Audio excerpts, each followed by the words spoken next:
Buenos días con todos ustedes, soy el Dr. Apari y a continuación les voy a hablar acerca de una parasitosis que es muy común en todo el mundo. Acerca de la enfermedad producida por los oxiuros, enfermedad conocida como enterobiasis. Antes no te olvides darle me gusta al video, compartirlo y suscribirte al mismo. Los oxiuros son helmintos, es decir, gusanos. Son unos gusanos blancos, redondos, pequeños, el cual va a tener dos extremos. En uno de ellos vamos a ver que se va a encontrar dilatado y el cual va a contener la presencia de 3 labios. Estos 3 labios conformarán la boca de este parásito, el cual puede incluso retraerse en su cuerpo y también poder, con esta forma de retracción, poder fijarse muy fuerte al intestino en su cara interior, es decir, a nivel de la mucosa. De esta forma este gusano se puede mantener prendido del intestino por mucho tiempo. Y en el otro extremo vamos a evidenciar la presencia en los machos, a diferencia de las hembras, la espícula, lo cual le permitirá reproducirse con el gusano hembra. Los oxiuros, también conocidos como Enterobius vermicularis, pueden medir entre 0,9 milímetros a 3,8 milímetros de longitud y tener un diámetro de 0,1 milímetros a 0,2 milímetros respectivamente. Las medidas mencionadas hacen referencia al gusano macho, mientras la hembra va a ser el gusano más largo, con medidas que van a ir de 9 a 13 milímetros de longitud y un diámetro que va de 0,3 a 0,5 milímetros. Con respecto al tiempo que pueden vivir estos gusanos, se va a diferenciar el mismo entre las hembras y los machos. Las hembras pueden vivir entre 37 y 93 días y los machos pueden vivir alrededor de 50 días. Otra característica principal de estos gusanos son pues las características que van a presentar los huevos de los mismos. Son huevos lisos de pared gruesa, son asimétricos, es decir, al corte transversal van a tener una parte más convexa que la otra y un polo más agudo que será el lugar por donde salga la larva, como están evidenciando en la imagen. Estos huevos miden entre 30 a 60 micras de largo y un ancho que va a medir entre 30 a 32 micras. El único reservorio para este tipo de gusano, es decir, de los oxiuros, es el hombre. A continuación les voy a hablar acerca del ciclo evolutivo de este gusano. Al ser ingeridos los huevos del mismo, estos van a eclosionar a nivel del estómago y del duodeno, que es la primera porción del intestino delgado.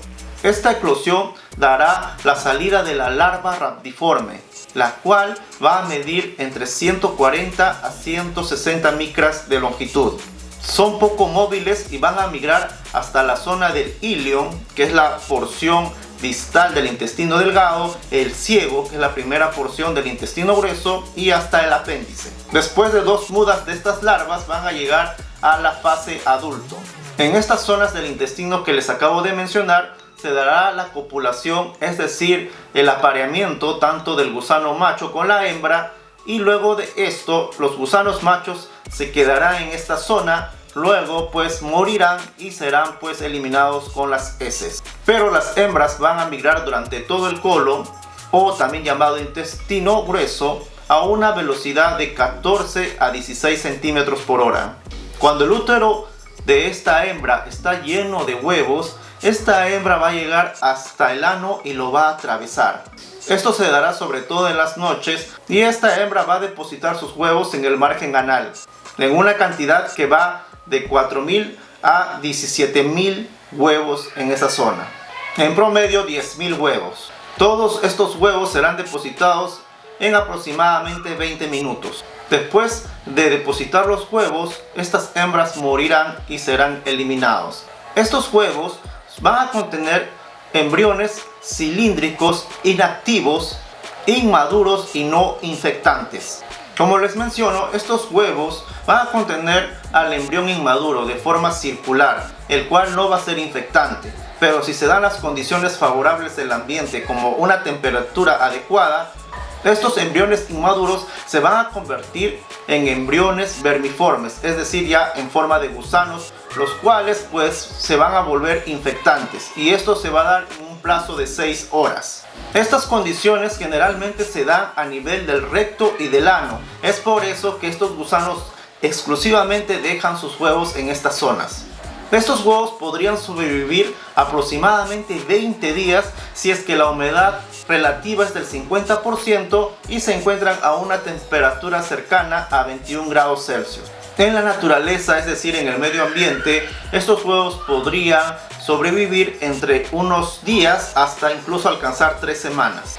A continuación, les voy a hablar acerca del modo de transmisión de esta parasitosis. Existen 4 modos de transmisión de esta parasitosis. La primera será por autoinfestación, donde el niño, al tocarse el ano por la comezón que causa este parásito, va a transferir los huevos del mismo en sus uñas, los cuales el niño, al tocarse o meterse los dedos de la mano a la boca, estará transfiriendo estos huevos a su organismo. Esta es una de las causas del por qué hay muchos niños que tienen parasitosis masivas y repetitivas. Entonces, lo que les acabo de mencionar es una transmisión directa.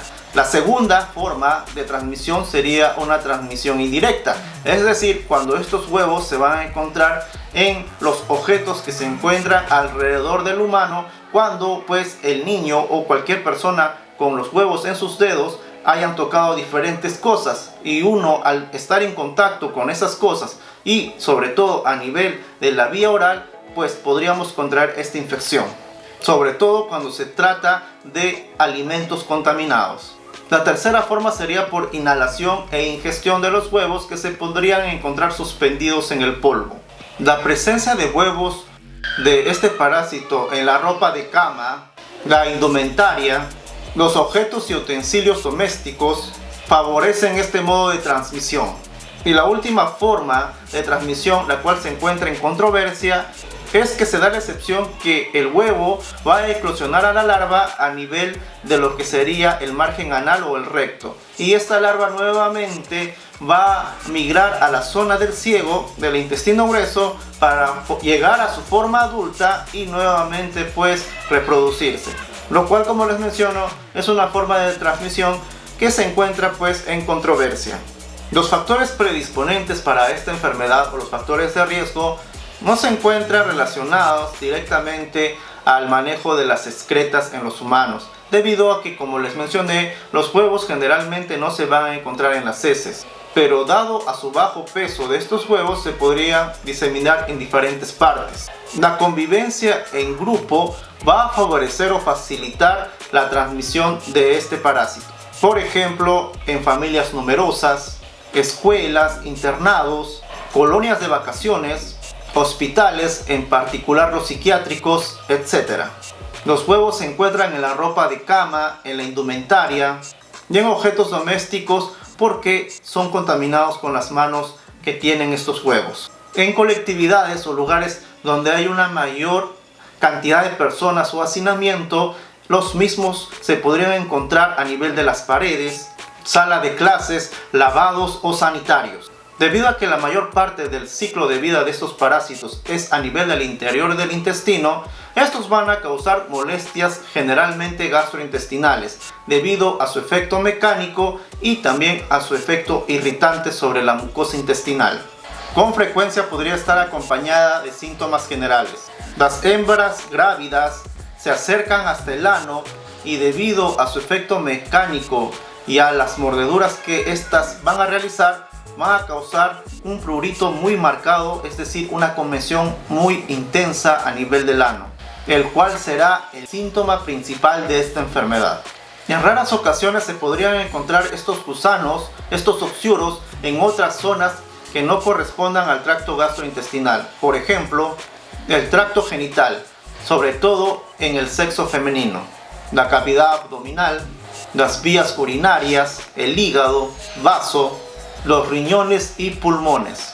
Esto se dará porque estos gusanos van a migrar de la zona anal a la zona genital y luego llegarán a la cavidad abdominal a través de las trompas de falopio. También otra forma de que estos gusanos lleguen a la cavidad abdominal sería a través de la perforación intestinal, sobre todo en los casos de divertículos cuando se encuentran inflamados, es decir, diverticulitis, en los casos de apendicitis, en los casos de tumores intestinales, sobre todo aquellos tumores que son malignos.